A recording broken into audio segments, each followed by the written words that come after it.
وکفا وسلام علی عبادہ الذین اصطفى اما بعد اعوذ باللہ من الشیطان الرجیم بسم اللہ الرحمن الرحیم النبی اولا بالمؤمنین من انفسهم وازواجہ امہاتہم صدق اللہ العظیم۔ بزرگان محترم، عزیزان مکرم اور معزز دینی ماں اور بہنیں، پیارے بچوں، السلام علیکم ورحمۃ اللہ وبرکاتہ۔ ہماری تعلیم چل رہی تھی عفیف کائنات حبیب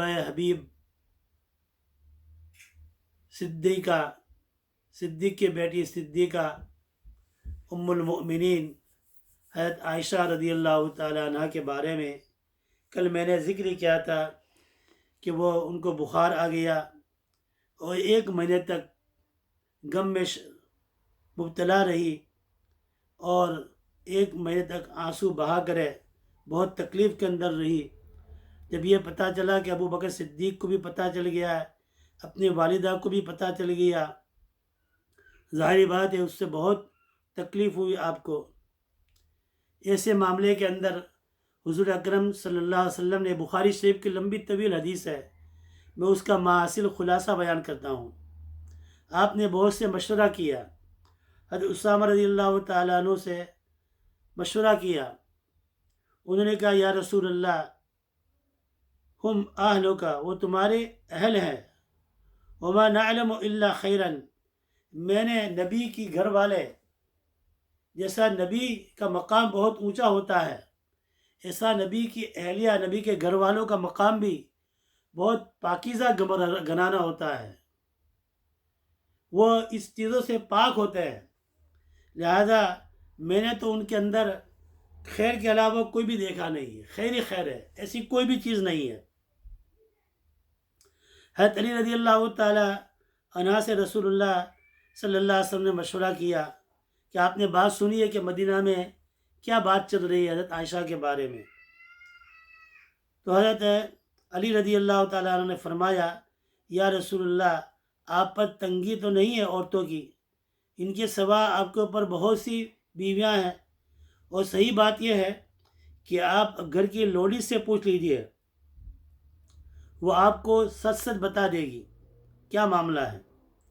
حضرت علی رضی اللہ تعالیٰ عنہ نے، کوئی رسول اللہ صلی اللہ علیہ وسلم کی بیوی حضرت عائشہ سے کوئی بغض عداوت نہیں تھی، بلکہ حضرت علی رضی اللہ تعالیٰ عنہ نے بہت پیاری بات بتائی۔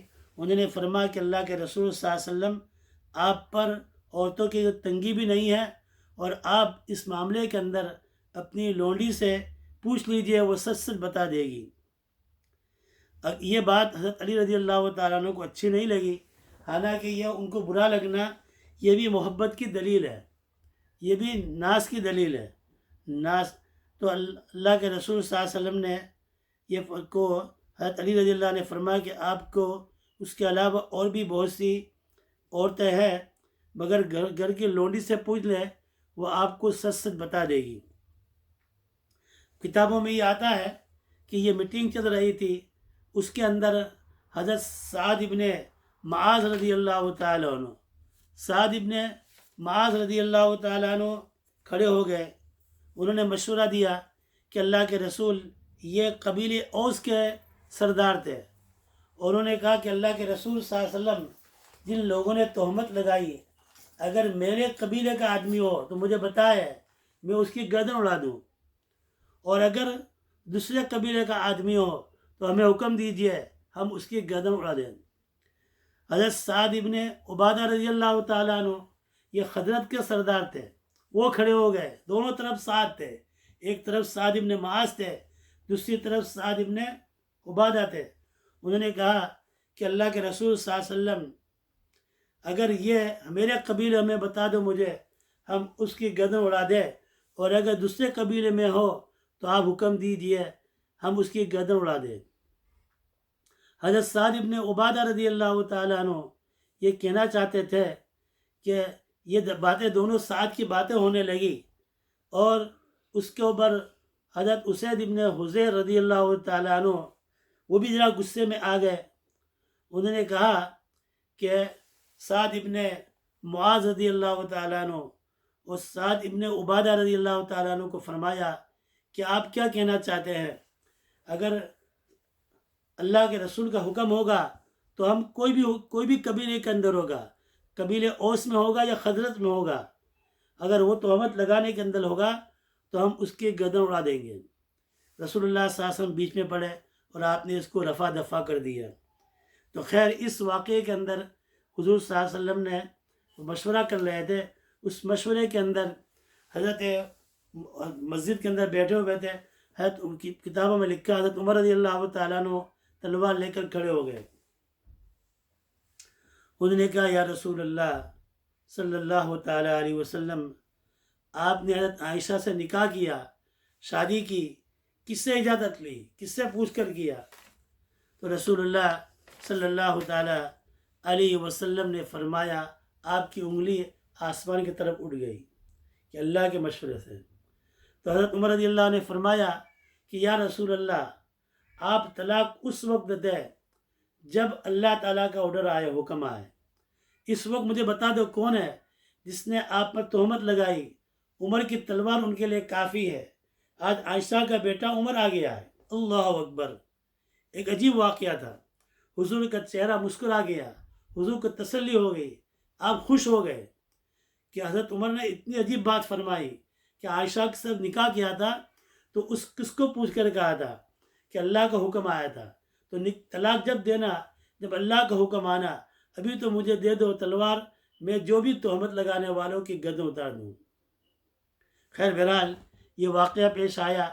پھر حضرت عائشہ رضی اللہ تعالیٰ عنہ اپنے گھر پہنچ گئی، اور جب گھر پہنچ جانے کے بعد بہت غمگین تھی، اور جب ان کو یہ واقعہ کا پتہ چلا تو حضرت عائشہ رضی اللہ تعالیٰ عنہ کی آنکھوں سے آنسو خشک ہو گئے، روتی بھی نہیں تھی۔ اس وقت میں تو جب خبر ملی تو اتنا روئی، اب یہ خبر ملی تو اتنا روئی کہ ان کی آنکھوں سے آنسو ہی ختم ہو گئی۔ کئی دن ہو گئی اور وہ اللہ سے دعا کرتی تھی۔ اتنے میں ایک دن رسول، 1 مہینے تک ہماری ماں تکلیف میں رہی ہے، 1 مہینے تک۔ آپ سوچ سکتے ہیں، آپ سوچیں، ایک عفیف کائنات، صدیق حبیبہ حضرت عائشہ رضی اللہ تعالیٰ عنہ 1 مہینے تک کس ذہنی پریشانی میں ہوگی، کس مشکلات میں ہوگی۔ جب یہ واقعہ بیان کرتا ہوں تو میرا دل بھر جاتا ہے۔ تو جس پر بیتی ہوگی اس پر کیا بیتی ہوگی۔ رسول اللہ صلی اللہ علیہ وسلم حضرت عائشہ رضی اللہ تعالیٰ عنہ کے گھر تشریف لائے۔ وہ فرماتی ہے کہ میری تو رو رو کر حالت بری ہو گئی تھی۔ حضرت رسول پاک صلی اللہ علیہ وسلم گھر میں تشریف لائے، اور رسول اللہ صلی اللہ علیہ وسلم نے میری خیرت پوچھی اور مجھے کہا کہ اگر تم سے یہ غلطی ہو گئی ہو تو اللہ کے حضور میں معافی مانگ لو، اللہ بہت معاف کرنے والا ہے۔ تو اس وقت جو ہے میرے آنکھ سے آنسو بھی خشک ہو گئے تھے، میں کیا بولوں۔ میں نے یہ کہا کہ اللہ جانتا ہے کہ مجھ سے ایسی کوئی لغزش نہیں ہوئی ہے، مجھ سے کوئی گناہ نہیں ہوا ہے، اور اگر میں کہتی ہوں کہ گناہ ہوا ہے تو کوئی ماننے کے لیے تیار نہیں ہوگا۔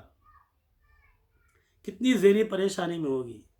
رسول اللہ صلی اللہ علیہ وسلم بیٹھے ہوئے تھے اور میں بھی وہاں بیٹھی ہوئی تھی۔ رسول اللہ صلی اللہ علیہ وسلم پر وحی کی کیفیت طاری ہو گئی۔ رسول اللہ صلی اللہ علیہ وسلم پر وحی آتی تھی تو سخت سردی کے اندر آپ کی پیشانی پر آنسو کے قطرے، پسینے کے قطرے آ جاتے تھے۔ میں نے دیکھا کہ وہ وحی کی کیفیت طاری ہو گئی۔ میں نے دل میں کہا کہ الحمدللہ عرش سے رابطہ قائم ہو گیا ہے، لیکن مجھے یہ گمان نہیں تھا کہ میرے بارے میں قرآن کریم کی کوئی آیت نازل ہوگی۔ میرے دماغ میں یہ تھا اللہ کے رسول کو کوئی خواب آ جائے گا، یہ تو میں سوچ بھی نہیں سکتی کہ اللہ کے رسول کو کوئی وحی قرآن کریم کی نازل ہوگی اور وہ منبر و محراب کے اندر پڑھی جائے گی۔ چنانچہ اس حالت میں رسول اللہ صلی اللہ علیہ وسلم پر وحی کی کیفیت نازل ہوئی، اور سورہ نور نازل ہوئی، اور سورہ نور کا دوسرا رکوع ان الذین جاؤوا بالافک عصبۃ منکم، یہ 10 آیت اس میں عفق کے بارے میں نازل ہوا. اس کے علاوہ بھی آیت تقریباً 18 آیت ہے اماں عائشہ رضی اللہ تعالیٰ عنہ کی براعت پر نازل ہوئی. الخبیثات للخبیثین والخبیثون للخبیثات والطیبات للطیبین والطیبون للطیبات اولئک مبرؤون مما یقولون لهم مغفرۃ ورزق کریم. تو حضرت عائشہ رضی اللہ تعالیٰ عنہ کی براعت کے اندر سورہ نور کی 18 آیتیں جو ہے نازل ہوئی. حضرت عائشہ رضی اللہ تعالیٰ عنہ کو بہت بڑا شرف نازل ہوا.